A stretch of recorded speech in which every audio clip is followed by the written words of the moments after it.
menyusun pondasi negara Madinah. Beberapa ahli sejarah Islam menyatakan bahwa ketika Nabi Muhammad mulai menapakkan kakinya di tanah Yathrib, maka seketika itu Yathrib disebut sebagai Madinah Ar-Rasul, yang artinya adalah kota Rasul. Sebagian lainnya menyatakan bahwa nama Yathrib berubah menjadi Madinah pada tahun ke-10 pasca hijrah setelah wafatnya Rasulullah.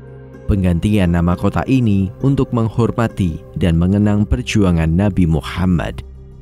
Hijrah Nabi Muhammad ke Madinah menghadirkan nuansa baru, sebuah semangat baru menuju pembaharuan tatanan masyarakat. Sejak hari pertama Nabi Muhammad tiba di Madinah, kota itu telah memulai perannya sebagai tempat pembentukan tatanan masyarakat berlandaskan Islam.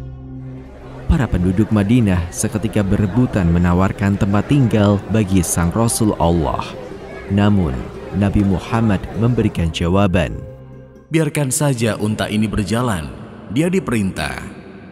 Para penduduk Madinah pun mengikuti kemana unta Nabi Muhammad berjalan dan berharap-harap cemas semoga rumah mereka yang dipilih. Quswa, nama unta Nabi Muhammad, kemudian berhenti dan duduk di sebuah lahan. Para penduduk Madinah dengan bergembira berteriak, "Di sini kami akan membangun Masjid Rasulullah." Dan di tempat itulah akan berdiri salah satu bangunan suci milik umat Islam, yaitu Masjid Nabawi. Lahan itu milik dua anak yatim, yaitu Sahal dan Suhail bin Nafi' bin Umar bin Tha'labah. Mereka saat itu diasuh oleh Abu Umamah As'ad bin Zararah. Mulanya, Sahal dan Suhail bermaksud menghibahkan lahan tersebut kepada Nabi Muhammad.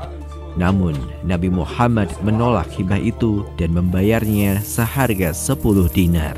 Masjid secara spiritual menjadi pondasi untuk membentuk masyarakat sesuai dengan ajaran Islam. Inilah yang menjadi teladan bagi para sahabat Nabi tentang pentingnya posisi masjid di dalam sistem sosial. Dan kelak para sahabat akan mengikuti jejak Nabi Muhammad dalam pembangunan kota-kota baru di tanah Persia maupun Mesir. Sedangkan untuk kebutuhan pribadi, Nabi Muhammad membangun sebuah rumah sederhana di samping masjid. Rumah ini baru ditempati oleh Nabi Muhammad setelah 7 bulan tinggal di rumah Ayyub Al-Ansori. Sementara itu, sekitar 3 hari setelah Nabi Muhammad memasuki Madinah, datanglah rombongan Ali bin Abi Thalib. Menyusul kemudian Saudah bin Zam'ah bersama Fatimah dan Ummu Kulthum serta Usamah bin Zaid dan Ummu Aiman. Selama menunggu rombongan Ali bin Abi Thalib, Nabi Muhammad beberapa kali bolak-balik ke Quba menantikan putra pamannya tersebut. Pembangunan Masjid Nabawi berlangsung dengan lancar. Pada masa awal, Masjid Nabawi berukuran 70 hasta kali 60 hasta. Jika dikonversi ke ukuran sekarang, luas Masjid Nabawi saat itu adalah 31,5 kali 27 meter. Kiblat awal umat Islam adalah Masjidil Aqsa di Yerusalem. Menyesuaikan arah kiblat, maka mihrab atau tempat imam memimpin sholat di Masjid Nabawi berada di sisi utara.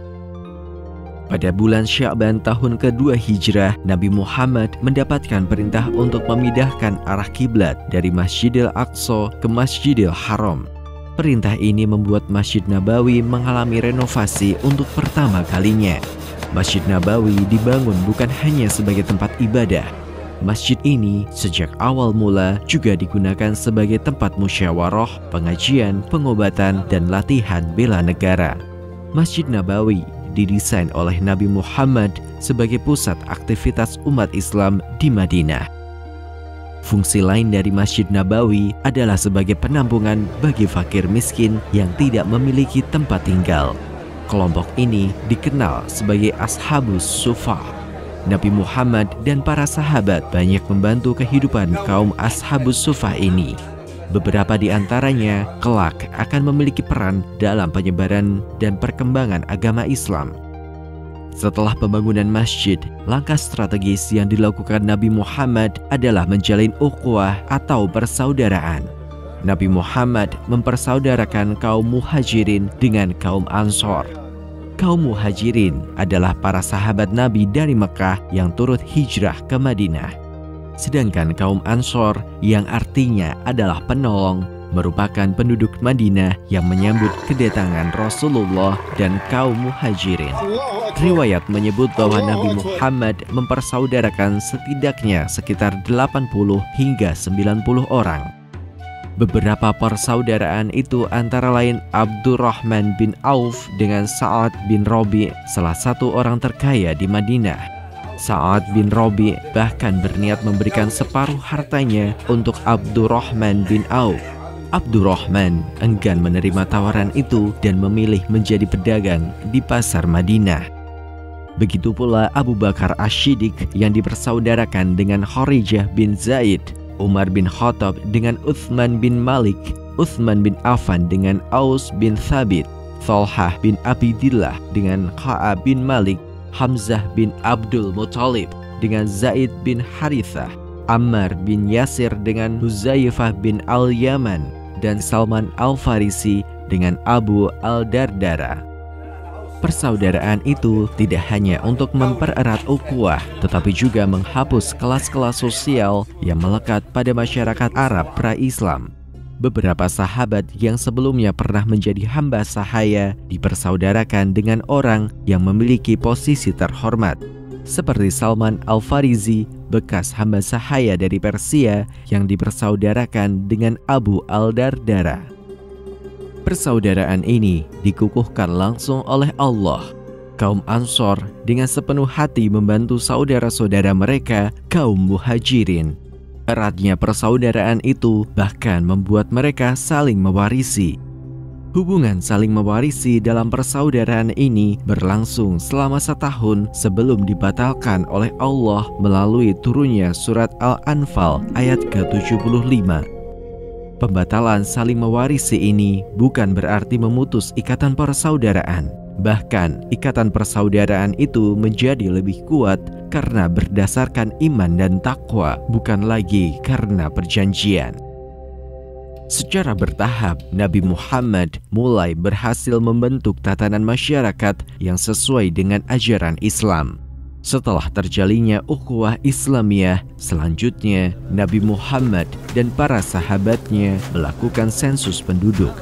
Hal ini dilakukan untuk mengetahui jumlah pemeluk Islam di Madinah. Tulis dan hitunglah untukku orang-orang yang mengucapkan kalimat syahadat dari penduduk Madinah. Para sahabat kemudian mendata dan mengumpulkan jumlah umat Islam yang berada di Madinah dan sekitarnya. Sensus tersebut dilakukan pada tahun pertama Hijrah. Sumber-sumber sejarah awal Islam menyebutkan bahwa terdapat sekitar 1.500 Muslim. Para sahabat bersyukur dan mengucapkan, "Apakah kita wajar takut padahal jumlah kita 1.500 orang?" Madinah sebagian besar dihuni oleh suku Aus dan suku Khazraj.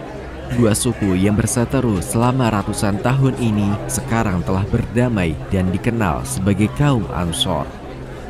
Selain Aus dan Khazraj, beberapa klan Yahudi juga telah menempati Madinah selama ratusan tahun. Tiga suku utama Yahudi Madinah adalah Quraisyah, An-Nadhir, dan Qainuqa. Bagaimanapun juga, tidak semua orang Arab Madinah memeluk Islam. Ketika itu, beberapa klan Arab Madinah masih termasuk golongan musyrik. Demi terlaksananya dakwah Islamiyah, diperlukan situasi dan kondisi yang aman bagi Madinah. Karena itulah, Nabi Muhammad merasa perlu menciptakan kerukunan di antara seluruh penduduk Madinah, baik yang Muslim, Yahudi, maupun kaum musyrikin. Nabi Muhammad kemudian merumuskan sebuah konstitusi dan disepakati oleh semua elemen penduduk Madinah. Konstitusi itu bernama Mitsaq al-Madinah atau yang lebih dikenal sebagai Piagam Madinah.